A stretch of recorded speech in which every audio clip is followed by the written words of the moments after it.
Reste cool. Sac à merde. Fuyez, pauvre fou. I am the danger. Nom de Zeus. Moin, toujours un plaisir de vous retrouver sur la chaîne Cinéphile Toi-même, c'est Grump. Nous en sommes à l'épisode 22 des Cinépules consacré aujourd'hui à un film qui a déjà marqué l'année 2020 de son empreinte.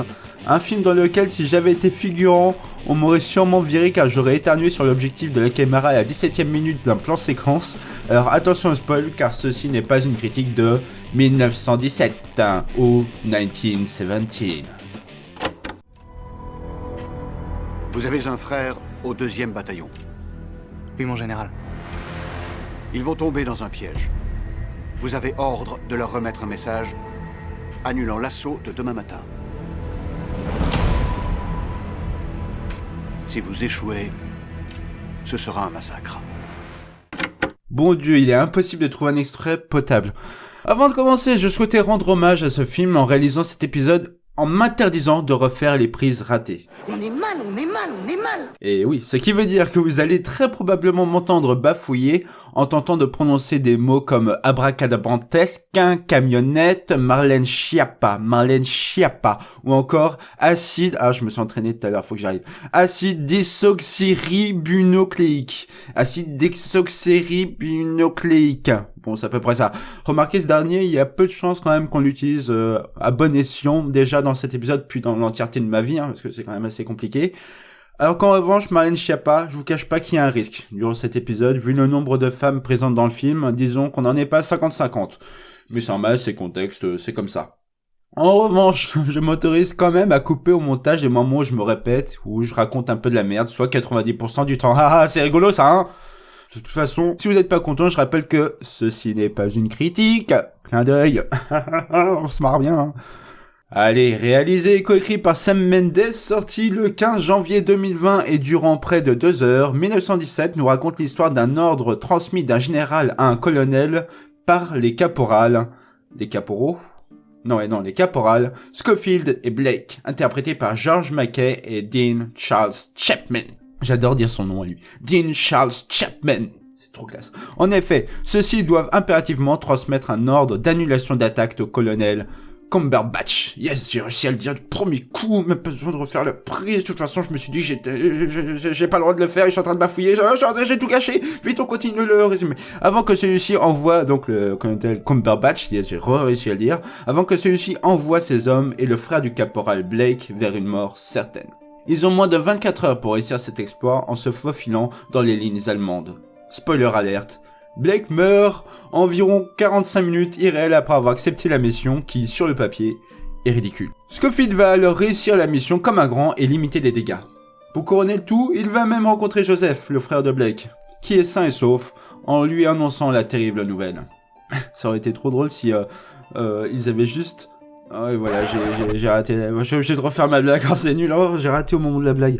Ça aurait été trop drôle si il y aurait juste eu marqué coucou sur l'ordre de mission et que tout ne soit qu'une blague en fait déo-gradée en mode ouais, on s'ennuie dans l'étranger en même temps, faut bien qu'on donne un peu d'action aux petits jeunes quoi. Et donc le film il aurait été ridicule. Cumberbatch il reçoit le papier marqué coucou et il dit ok merci. Putain mais j'ai vécu l'enfer pour ce morceau de papier mon colonel. J'ai rien à foutre. Cassez-vous. Et voilà, ça soit terminé comme ça. On passe à la vie peut-être? Allez, go. Qu'est-ce que tu en penses, chérie? Tu me demandes mon avis maintenant? Je vous écoute. Vous le savez, si vous avez vu le film, l'intrigue et le film tient sur un timbre-poste en soi. Le tout est porté par un très bon jeu d'acteur, une ambiance réellement époustouflante et une mise en scène assez audacieuse pour le film, qui est constitué, je le rappelle, d'une multitude de plans séquences coupés et collés les uns aux autres, qui fait du film un faux long plan séquence d'une traite. Mais en tout cas, je tenais à dire que les collages donc des différentes séquences, je les ai trouvés assez bien faits, intelligemment faits d'ailleurs. Le positionnement des caméras et le travelling de la caméra est travaillé très soigneusement. Elle montre bien ce que l'on doit voir.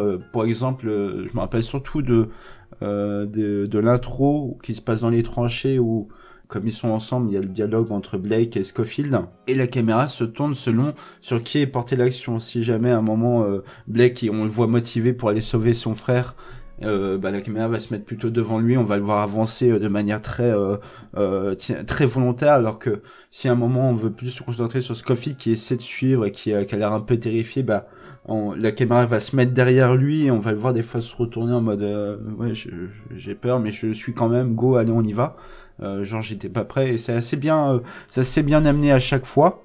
Autre chose, la caméra montre toujours très bien ce qu'il y a à voir visuellement. C'est-à-dire, par exemple, l'endroit où il y a la ferme, on la voit très bien en surplomb, on sent un peu... comment dire, pour les héros, on se sent trop exposé. On voit que c'est tellement tout clair partout que on a peur pour eux qu'ils se fassent attaquer de partout. Les scènes qui se passent dans la nuit avec la lumière, ça joue très bien aussi. La caméra suit très bien les mouvements, donc ça a été très bien travaillé à ce niveau-là. L'immersion est réellement totale du coup.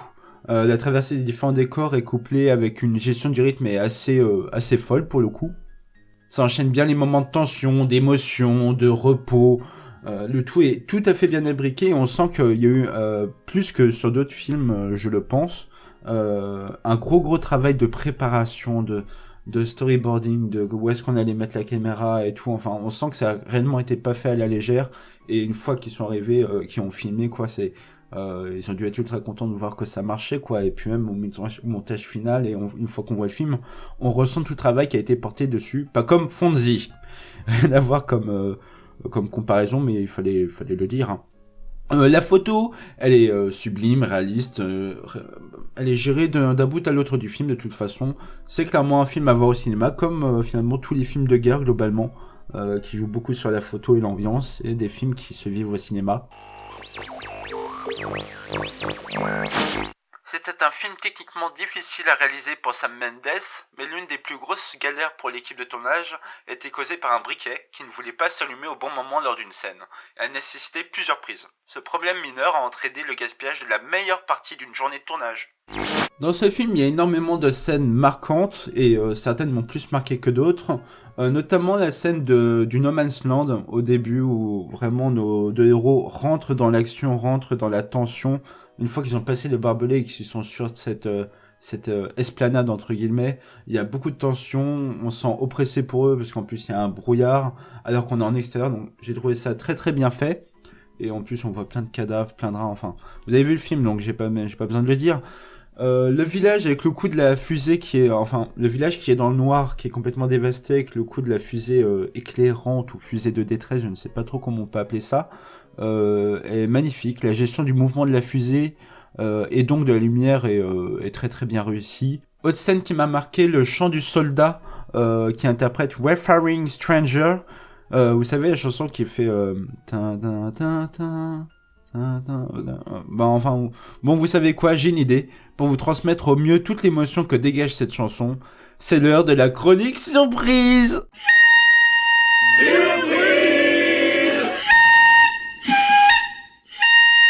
Je me sens trop con.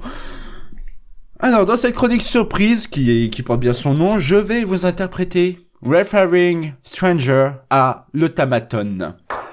Voilà, oui, je sais, merci beaucoup. Alors,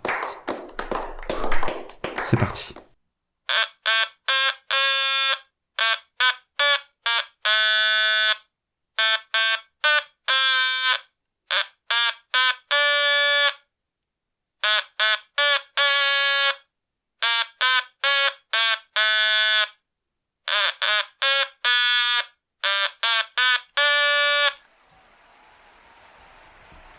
Merci.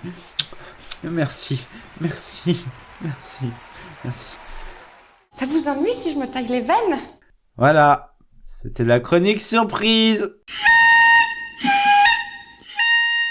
Je vous rassure, aussi gênant à enregistrer qu'à écouter. Ah là là. Ah, la pause hivernale pour peaufiner le podcast à payer. C'est aujourd'hui qu'on voit tout le travail que j'ai investi dedans. Yes, tout ça, bravo moi. Tout ça pour dire que cette scène est... bon, revenons quand même aux choses sérieuses. Cette scène dans le film est réellement hors du temps et m'a réellement marqué. La chanson est magnifique, je ne la connaissais pas. D'ailleurs, m'a plus marqué que la mort de Blake, malheureusement. Je ne sais pas pourquoi. Blake, on va y revenir plus tard, mais je me suis pas beaucoup attaché à ce personnage, malheureusement. En global, de toute façon, la musique elle est très bonne, discrète, marquante et touchante, et elle colle très bien avec l'ambiance sonore du film. Enfin, dernière scène, je pense comme tout le monde, qui m'a marqué, la scène du champ de bataille, qui est réellement grandiose et époustouflante, et quand t'arrives à ce moment-là du film, où tu vois qu'il va commencer à partir sur le champ de bataille, t'es pas prêt pour cette scène, t'es clairement pas prêt, t'as déjà vu plein de choses assez chouettes, et là, d'un coup, le film te met ça, et il m'a mis sur le cul, quoi, comme... la dernière fois que j'ai ressenti ça, c'était dans Mad Max Fury Road avec la scène de la tempête, qui est réellement magnifique aussi, et ça m'a fait plaisir de retrouver cette émotion-là au cinéma depuis ça faisait longtemps du coup que j'avais pas ressenti cette chose, et ma foi c'était assez chouette à voir. Des scènes du film ont été tournées dans les alentours de Low Force, sur la rivière Tees, près de Teesdale. En juin 2019, le personnel de production a dû ériger des panneaux avertissant les marcheurs de la région de ne pas être alarmés par les corps éparpillés autour du site. T'imagines, t'as un rencard au bord de la rivière et d'un coup t'as une 60aine de corps qui font du rafting. Ça devait être particulier quand même. Le casting est réellement au top. George McKay qui interprète Scofield crève l'écran. Je l'avais déjà beaucoup aimé dans Capitaine Fantastic avec Viggo Mortensen. Il me semble qu'il jouait un de ses fils. Il était assez cool. En revanche, comme j'ai dit, j'ai un peu plus de mal avec Dean Charles Chapman, malgré le fait que j'aime beaucoup son prénom. C'est tout bête, j'ai essayé de savoir pourquoi, mais je suis pas convaincu par sa tête en fait. Je l'avais vu dans The King, je crois, sur Netflix, il y a pas si longtemps que ça que j'ai vu ce film. Et déjà sa tête, je trouve qu'il était mal coiffé et tout, enfin... Ça allait pas, là il est mieux dans ce film, il est quand même très bien, hein, il interprète très bien ce rôle, j'aurais pas vu un autre acteur à sa place, juste je suis pas ultra convaincu de sa tête, ce qui fait que j'ai du mal à le trouver attachant. Mais c'est ultra subjectif pour le coup. Sinon le casting, le choix des seconds rôles et des figurants est propre, ils ont tous une gueule et dégagent beaucoup de choses, notamment Claire Duburc, seule femme du film, #Marlène Schiappa, je vous avais prévenu qu'il y avait un risque. Faites pas semblant, je vous avais prévenu. Vous le saviez qu'on pouvait peut-être parler de Marlène Schiappa dans 1917. C'était à prévoir. J'ai encore deux petites choses à dire, mais je ne sais pas où est-ce que j'aurais pu les caser. Je voulais parler notamment de l'uniforme de Scofield qui se disloque, entre guillemets, au fur et à mesure du film, passant d'un soldat parmi tant d'autres quand il avait son casque, son pactage, son sac, le même fusil, la baïonnette. Par la suite, il a plus de casque, ce qui lui donne un air un peu d'homme luttant pour une cause, puisqu'il a encore son arme, il a encore le minimum de son pactage et tout. Enfin, on sent qu'à ce moment-là, il est en mode, il commence à rentrer en mode survie, pour finir par juste, lui avec un pantalon, sa chemise normale d'ailleurs, qui est toute clean, alors qu'il est traversé quand même l'enfer, mais c'est un peu bizarre, qui donne l'impression d'un homme au bout de lui-même qui a tout donné. Semblant même assez en décalage avec le monde qui l'entoure, avec tous les soldats qui sont réellement en uniforme. Lui il semble tellement à poil entre guillemets que ça a l'air exténuant, enfin le côté exténué que dégage l'acteur est aussi porté, je trouve, du coup par sa tenue, ce qui rend assez bien. J'ai trouvé ça courageux de la part de Sam Mendes de faire continuer Scofield tout seul et de tuer Blake finalement assez tôt quelque part dans le film, quoi, dans la première partie. Alors qu'on pourrait s'attendre à ce que ça soit lui le personnage principal. Honnêtement, pendant le film, je m'attendais, s'il devait y avoir une mort, je m'attendais à ce que ce soit Scofield, notamment par les gravats et tout. Je me disais, quand il se prend l'explosion dans la tête, c'était encore une scène assez époustouflante. Et je suis plutôt quand même content que ce soit Scofield qui continue tout seul, parce que comme je disais, c'est plutôt l'acteur qui m'a le plus marqué dans ce binôme. Autre chose de marquant, c'est la fin, cette espèce de semi-victoire où il donne l'ordre, donc il a réussi, et les réactions extérieures sont très froides. En même temps, vous allez me dire c'est la guerre, le colonel il accepte l'ordre, les soldats ils reviennent, là ils sont blessés, évidemment personne ne le remercie parce que personne ne sait que c'est lui qui a donné l'ordre, mais il a vécu l'enfer, enfin on l'a su pendant 2 heures, en suer, même en saigner, et finalement à la fin c'est juste tiens je donne l'ordre, et j'en peux plus quoi, et ça s'arrête plus ou moins naturellement à côté parce que tout le monde semble habitué à ce genre d'assaut, à les arrêter, etc. Et c'est assez marquant à voir. Personne ne saura jamais en fait ce qu'il a enduré, le nombre de vies qu'il a sauvées. Et ça, je trouve que ça permet de relativiser sur quand même les soldats, tout ce qu'ils ont dû endurer, parce que chaque soldat qu'ils croisent, en soi, ils ont déjà quelques mois, quelques années de guerre en fait, comme on est en 1917. Et eux aussi ont probablement vécu l'enfer à certains moments plus que d'autres. Et finalement, ça relativise pas mal ce qu'a fait notre héros, quoi. Malgré, il a réalisé un exploit et tout, c'est très bien narré dans le film. D'ailleurs, le réalisateur, je crois, s'est inspiré de la biographie de son grand-père. Après, il a dû broder quand même pour faire une histoire, mais il s'en est pas mal inspiré. Et cette fin est assez marquante. J'ai du mal, du coup, à dégager ce que je ressens réellement de cette fin, mais elle est très particulière, elle est assez unique, je trouve, en termes d'ambiance. Et elle me plaît beaucoup. Un extra sur le film a déclaré « Je ne peux pas m'empêcher de rire du dernier plan sur l'arbre. Environ 100 figurants ont utilisé cet arbre pour ruiner car les toilettes étaient loin. Nous ne savions pas que la fin aurait lieu avec l'acteur principal assis en dessous. » C'est toujours compliqué de toute façon de donner son avis sur un film unanimement salué, comme un film qui va marquer et dont on va se souvenir, parce à part que du bien, j'ai du mal à lui trouver des défauts, mais j'ai quand même quelques petits bémols à soulever qui sont... quelques-uns sont subjectifs et d'autres je trouve qu'objectivement ça le fait pas, notamment la VF. J'ai pas eu le choix de le voir en VF, ce que je regrette pas quelque part. La VF est pas... elle est pas au niveau du film. Elle est pas dégueu, mais clairement quand on voit les bandes annonces en VO et tout, j'aurais préféré le voir en VO.